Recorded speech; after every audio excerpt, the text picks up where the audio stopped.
আসসালামু আলাইকুম এভরিওয়ান, কেমন আছেন সবাই? আমার মাটির রান্নাঘরে স্বাগত।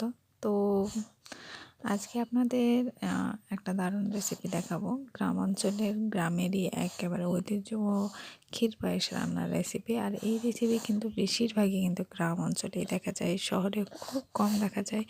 তাই ভাবলাম যে আপনাদের সঙ্গে শেয়ার করি এবং এর কি কি লাগে আর কি কি দিয়ে এই ক্ষীর পায়েস তৈরি হয় সব কিছুরই বিবরণ দিয়ে আপনাদের সামনে আমি হাজির হয়ে গেছি। তো চলুন দেখা যাক। তো প্রথমেই আমি কিন্তু মূল উপাদান হিসেবে নিয়ে নিয়েছি খেজুরের রস। আর এই যে দেখছেন খেজুরের রস, এখানে খেজুরের রস আপনি বেশি পরিমাণ নিতে পারেন, কারণ এখানে যত খেজুরের রস বেশি দিবেন বা মিষ্টি হবে তত কিন্তু ভালো হবে। তো এখানে আমি খেজুরের রস নিয়েছি। তো ভাবলাম যে খেজুরের রস দিয়ে শুধু পায়েসই না বানিয়ে একটু খেয়ে দেখি। এই জন্যে যেহেতু বছরের শুরু আর খেজুরের রস খাওয়া হয় না সেরকম, তো ভাবলাম যে খেজুরের রসটা মুড়ি দিয়ে খেয়ে দেখি, কারণ এই খেজুরের রস মুড়ি দিয়ে কিন্তু খেতে অনেক মজা লাগে। তো এই যে দেখতে পাচ্ছেন মুড়ির টিন, আর মুড়ির টিনে নিয়ে চলে এসেছি। আর আমাদের কিন্তু গ্রাম অঞ্চলে এইভাবে মুড়ির টিনে করে মুড়ি রাখা হয়, যাতে মুড়িটা নরম না হয়ে যায়। এই কারণে মুড়িগুলো এভাবে রাখা হয়। আর এই যে খেজুরের রস দিয়ে মুড়ি খেতে কিন্তু দারুণ লাগে।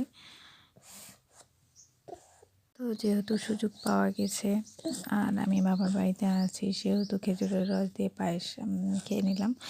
আর না, খেজুরের রস দিয়ে মুড়ি খেয়ে নিলাম। তো এখানে আটা নিয়ে নিয়েছি, চালের আটা। চালের আটাতে দিয়ে দিচ্ছি স্বাদ অনুযায়ী লবণ, একটু স্বাদ বাড়ানোর জন্য লবণ দিয়ে দিবেন, তাহলে ভালো লাগবে। তো আমি এখানে আটা নিয়ে নিয়েছি, আর এখানে নিয়েছি গরম পানি। আর এই গরম পানি দিয়েই কিন্তু আটাটা আমি সেনে নেব।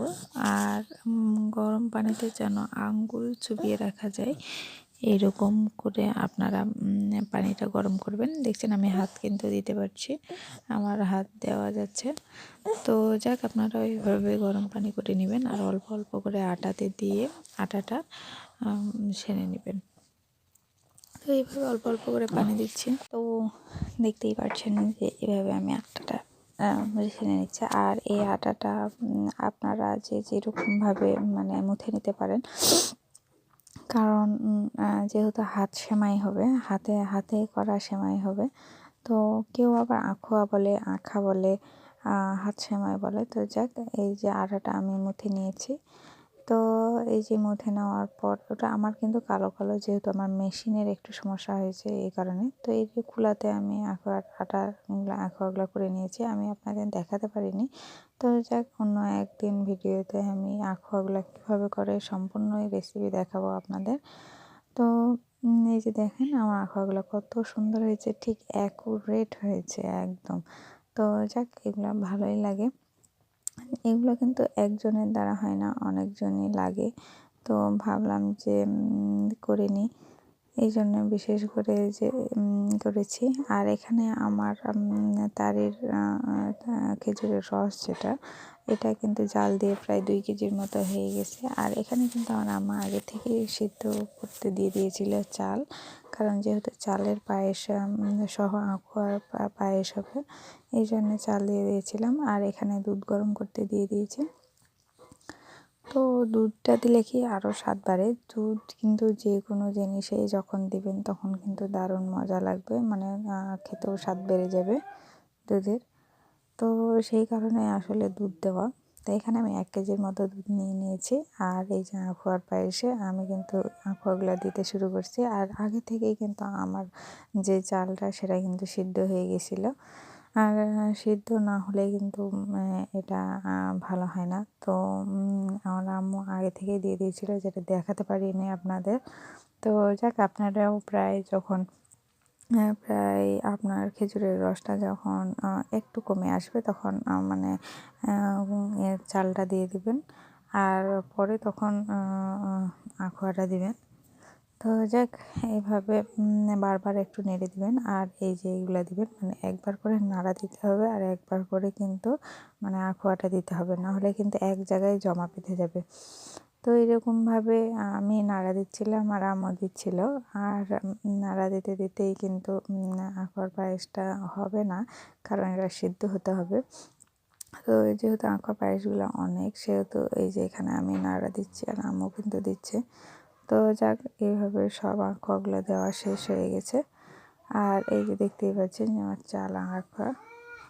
তো এখানে আঁকোয়ার পায়েস আমি নাড়লাম, নাড়ার পর দেখলাম যে আমার ইয়াটা সিদ্ধ হতে আসছে। আর এই সাইডে কিন্তু আমি আমার চুলাতে কিন্তু দুধ বসাইছি। আর এতে দেখতে পাচ্ছেন যে আঁকোয়াগুলো প্রায় সিদ্ধ হয়ে আসছে। এভাবে নাড়তেই থাকতে হবে, কারণ না নাড়লেই কিন্তু এই আঁকোয়াগুলো লেগে যাবে, এই জন্যে দলা বেঁধে যাবে। আর দলা বেঁধে গেলে কিন্তু খেতে ভালো লাগবে না, তাই জন্য এভাবে নাড়তেই থাকতে হবে। আর নাড়লে কিন্তু ভালো হবে। তো এবার আমি দুধ দিয়ে দিব, কারণ যেহেতু আমার আঁকোয়াগুলো সিদ্ধ হয়ে আসছে, এই জন্যে এই দুধগুলো আমি জাল দিয়ে রেখেছিলাম। জাল দেওয়ার কারণে একটু ফেটে না যাওয়ার সম্ভাবনা আছে, কারণ ফ্রিজের দুধ জাল না দিলে কিন্তু ফেটে যায়। এই কারণে দুধগুলো দিয়ে দিলাম। দুধ দিয়ে আবার নেড়ে নেব। তো দেখতেই পাচ্ছেন আমার আঁকোয়ার পায়েস রেডি। তো যাক, আমার চ্যানেলটিকে অবশ্যই সাবস্ক্রাইব করে দিবেন। যারা নতুন আপু আছেন তারা অবশ্যই করবেন। আর এই গ্রাম অঞ্চলের ক্ষীর পায়েস রান্না করে অবশ্যই আমাকে জানাবেন কেমন হয়েছে আর খেতে কীরকম স্বাদ। তো ধন্যবাদ সবাইকে। আর অবশ্যই আমার চ্যানেলটিকে সাবস্ক্রাইব করে লাইক করে দেবেন, কারণ লাইক করলে আমার ভিডিও করার আগ্রহ বাড়ে। তো এই তো আমি বাটিতে তুলে নিয়েছি, যেহেতু বাটিতে তুলে রাখলে এটা খেতে কিন্তু আরও ভালো লাগে। তো ভালো থাকবেন সবাই। আসসালামু আলাইকুম।